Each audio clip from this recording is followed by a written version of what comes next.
Continuamos con su programa DGII 360 y damos la bienvenida en este momento a Wellington Pérez, quien es el encargado del Departamento de Valoración de Bienes de la Dirección General de Impuestos Internos. Wellington, muchísimas gracias por acompañarnos en este espacio de orientación tributaria y precisamente pues para dar inicio a esta conversación sobre este tema tan interesante, nos gustaría que nos cuentes en qué consiste este Departamento de Valoración de Bienes y cuáles son sus funciones. Bueno, antes que todo, muchísimas gracias por la invitación. El Departamento de Valoración de Bienes tiene varias funciones.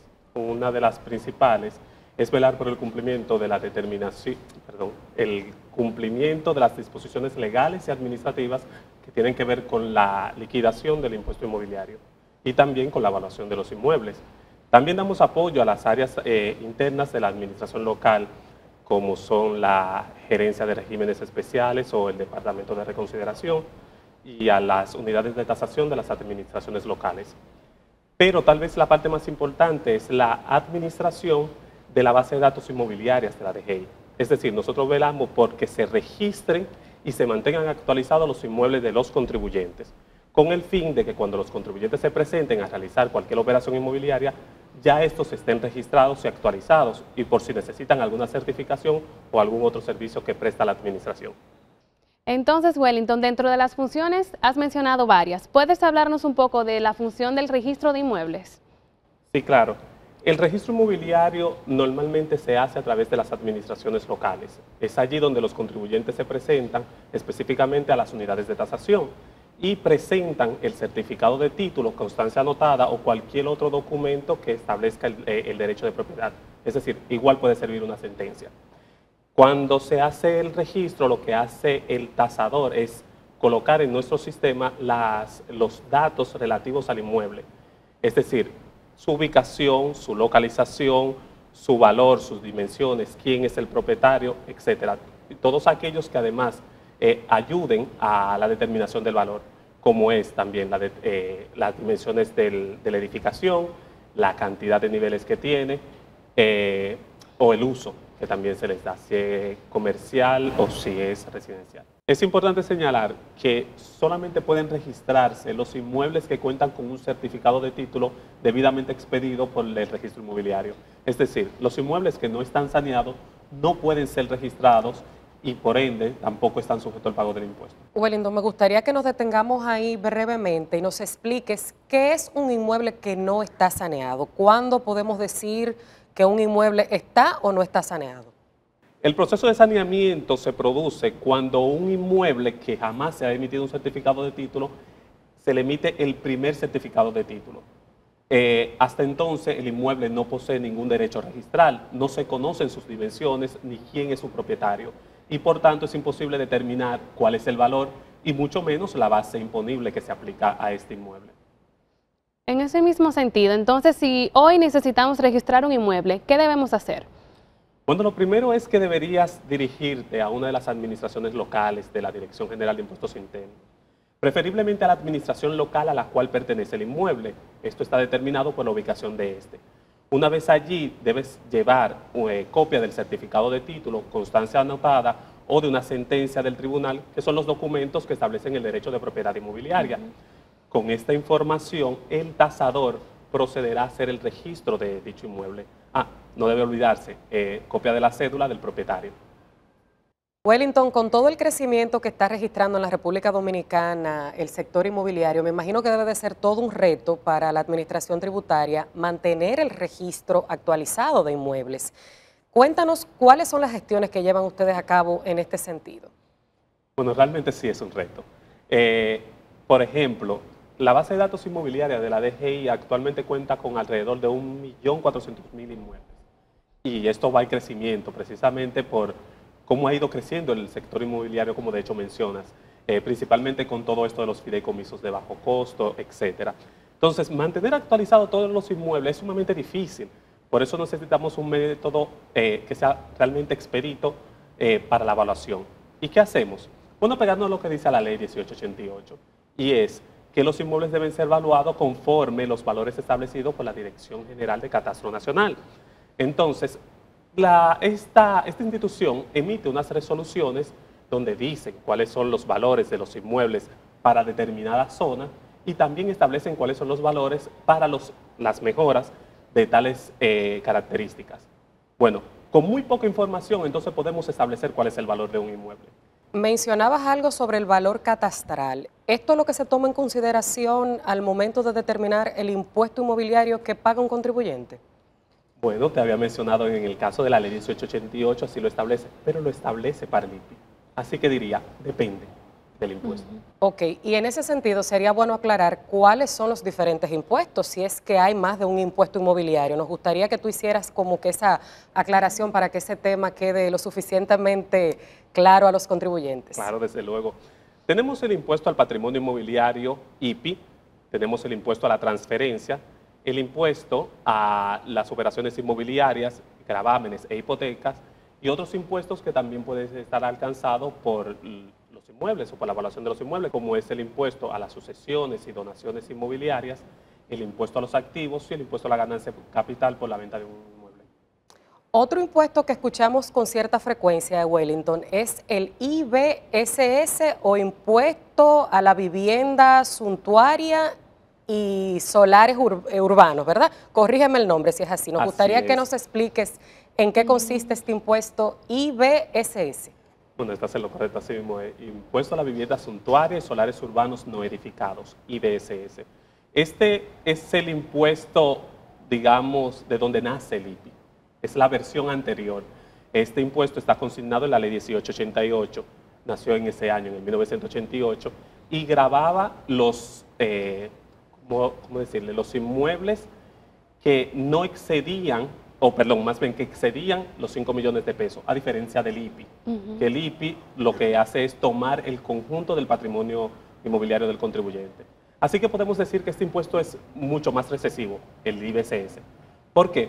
Porque no gravaba a quienes tenían un patrimonio inmobiliario mucho mayor, sino aquellos que tenían inmuebles que superaban la base exenta. Te pongo un ejemplo. Digamos que un contribuyente tenía un patrimonio de 200 millones de pesos y estaba compuesto por inmuebles que no excedían los 5 millones de pesos. Ese contribuyente no pagaba un peso de impuesto.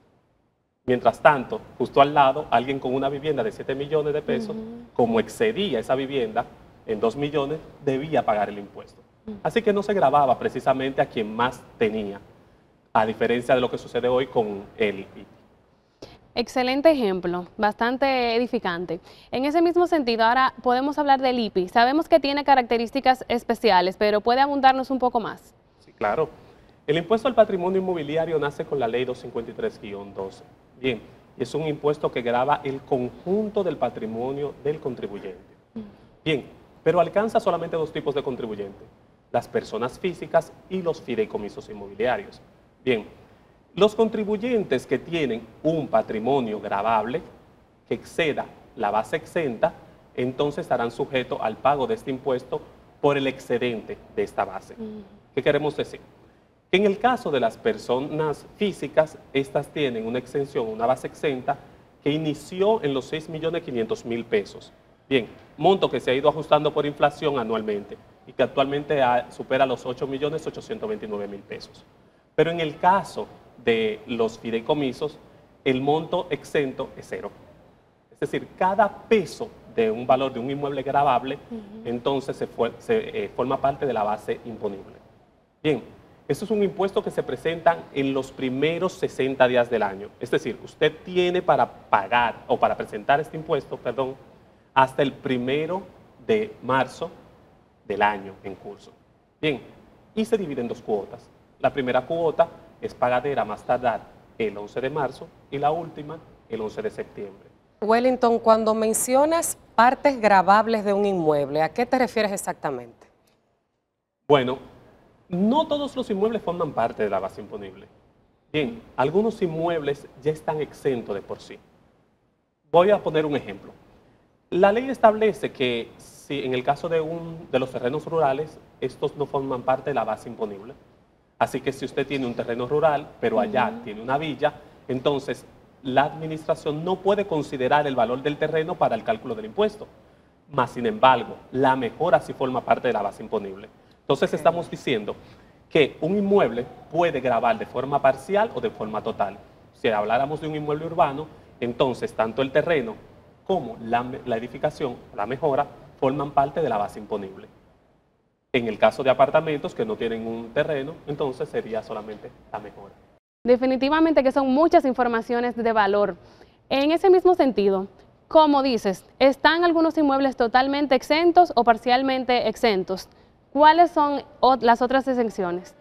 Bueno, hay otras exenciones que toman en consideración la condición del inmueble. Por ejemplo, en el caso de los inmuebles pertenecientes a los fideicomisos de bajo costo, estos inmuebles también están exentos del pago del impuesto al patrimonio inmobiliario. Tenemos también los inmuebles de uso agropecuario, pero solamente cuando se encuentran ubicados en terrenos rurales, también estarán exentos.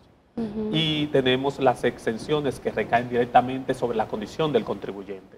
Por ejemplo, tenemos la exención a las personas que tienen más de 65 años de edad, por ejemplo. Es una exención de que si una persona tiene solamente 65 años de edad, tiene un único inmueble, este inmueble es una vivienda y vive en ella, entonces no deberá pagar por independientemente del valor que tenga la propiedad inmobiliaria. Y tenemos las exenciones que se aplican a los rentistas y pensionados también por los inmuebles que tengan. Lo que pasa que en esta exención en particular es sobre el 50% del impuesto liquidado. Wellington, me gustaría en este momento que habláramos sobre la copropiedad inmobiliaria. ¿Existe alguna ley, algún marco jurídico que avale ya esta parte cuando existen varios dueños en relación al IPI? De hecho, sí. Algo que tiene nuestra base de datos inmobiliaria es que solamente relaciona a los contribuyentes, a un contribuyente con un inmueble, cuando la realidad de nuestro mercado es la copropiedad. Es decir, casi todos los inmuebles son de copropiedad, sea copropiedad sucesoral o copropiedad matrimonial. Entonces, ¿qué sucede cuando yo tengo varios propietarios y solamente puedo registrarlo a un solo? ¿Quién se supone que debe pagar el impuesto? Pues bien, el reglamento 5013, que dice cómo debe aplicarse la ley 253-12, estableció que en el caso de la copropiedad solamente se le va a agregar a uno de los copropietarios y será el que figure como propietario inicial según el certificado de título o aquel que se encuentre registrado en la administración. Pero claro, como a este es que se le va a generar las obligaciones fiscales, le dice que esta persona puede solicitar una certificación del impuesto pagado para actuar en repetición contra los demás copropietarios. Hay una pregunta que quisiéramos saber y sé que muchos de los que nos están viendo desean también saber, y es que nos hables un poco de las transferencias, destacar también los sujetos obligados, las extensiones y demás. Bueno, la transferencia está consignada en la ley 173-07, específicamente en el artículo 7. Los sujetos obligados son las personas, los adquirientes, no importa que sea persona física o persona jurídica. Todo que adquiere un inmueble tiene que pagar este impuesto. Y el impuesto es un 3% sobre el valor del inmueble. Importante destacar aquí algo. A diferencia del IPI, que está grabado sobre el valor catastral de los inmuebles, en el caso de la transferencia es sobre el valor de mercado del inmueble. Bien, es el 3% sobre este. El contribuyente tendrá un plazo de 6 meses para realizar el pago de este impuesto. Una vez cumplido este plazo, se generarán recargos e intereses por cada mes o fracción de mes que no se pague. Tenemos muchos tipos de transferencias. Las transferencias que se dan por los contratos de compraventa, por una adjudicación, una dación en pago hecha por el contribuyente, también por cuotalitis y por las permutas, un ejemplo, que también cuando un contribuyente intercambia un inmueble por otro. Hay otros modos de transferencias de inmueble, pero que están sujetos a otros tipos impositivos, como son el tema de la donación o el tema de la sucesión, que también la propiedad se transfiere, pero son otros impuestos. Bien, ahora, yendo específicamente al tema de la transferencia, tenemos algunas exenciones. Bien, en la transferencia tenemos varias exenciones. Una es la que establece la ley 173-07, cuando una persona adquiere un terreno para fines de vivienda, una vivienda o un apartamento cuyo valor es inferior o hasta el $1.000.000 ajustado por inflación. Este monto ya supera actualmente el $1.100.000, $1.700.000. Sin embargo, debe ser adquirido a través de un préstamo hipotecario otorgado por una entidad de intermediación financiera o cooperativa. Bien, también tenemos la exención de la ley 158-01, que es la ley de incentivo turístico. Esta aplica solamente para los primeros adquirientes de un inmueble que haya sido catalogado como tal y que cuente con dicha exención.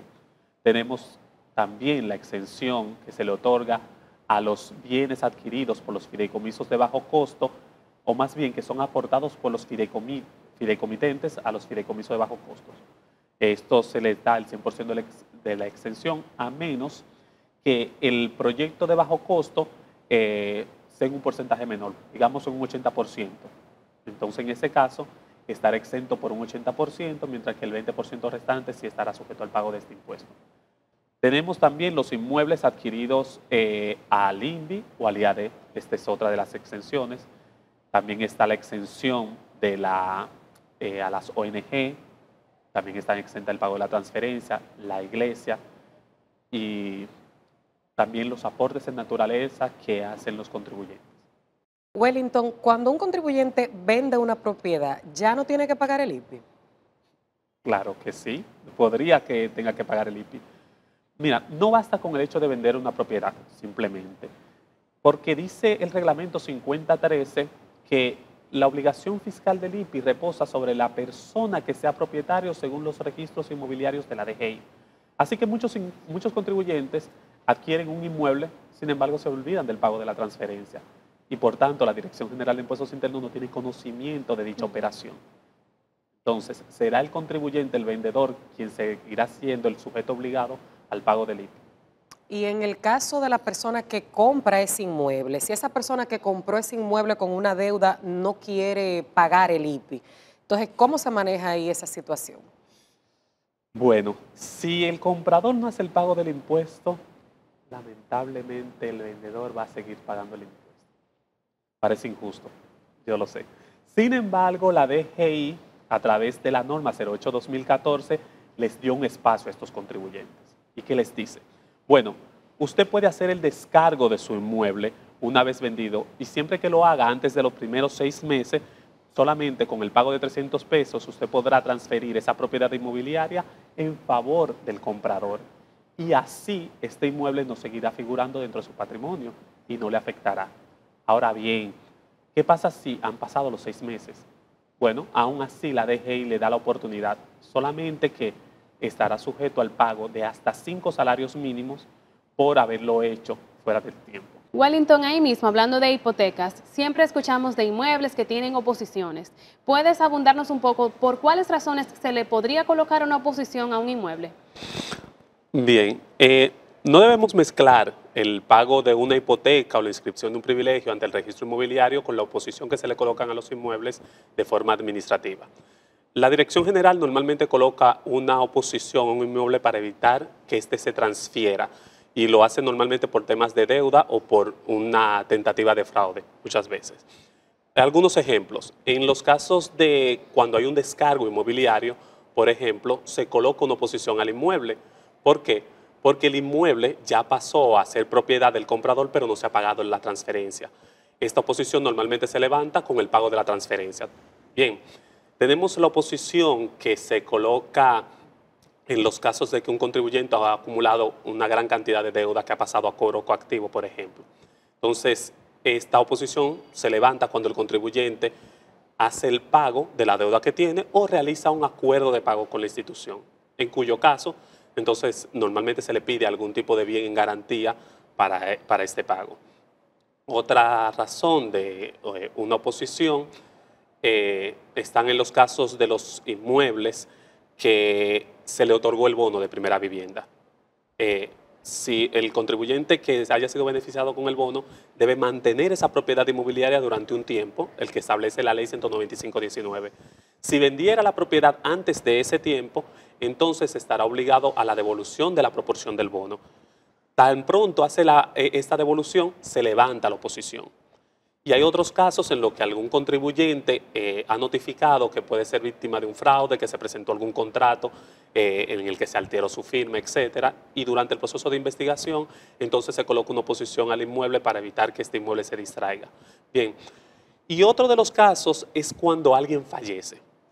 Sabemos que muchas veces sucede que cuando una persona muere, aparecen una serie de contratos de venta donde el fallecido supuestamente vendió esta propiedad.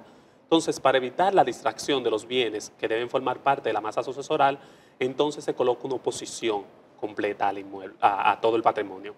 Entonces, ¿qué sucede en ese caso? Que si el contribuyente, los sucesores, deciden pagar el impuesto sucesoral por estos inmuebles, se levanta la oposición. O que el comprador demuestre con documentos fehacientes que compró dicha propiedad antes del fallecimiento de la persona. Entonces, en ese caso, a ese inmueble se le levanta la oposición. La verdad que este tema, Wellington, de valoración de bienes es sumamente amplio e interesante. Hemos aprendido muchísimo el día de hoy. Todavía nos faltan muchos temas, pero como ya tenemos que ir concluyendo esta entrevista, nos gustaría ya para finalizar una recomendación para todos esos contribuyentes que están próximos a adquirir una vivienda, adquirir una propiedad inmobiliaria. ¿Cuáles son esas cosas que deben de tomar en consideración? Bueno, yo les diría primero revisar aquel inmueble que van a adquirir.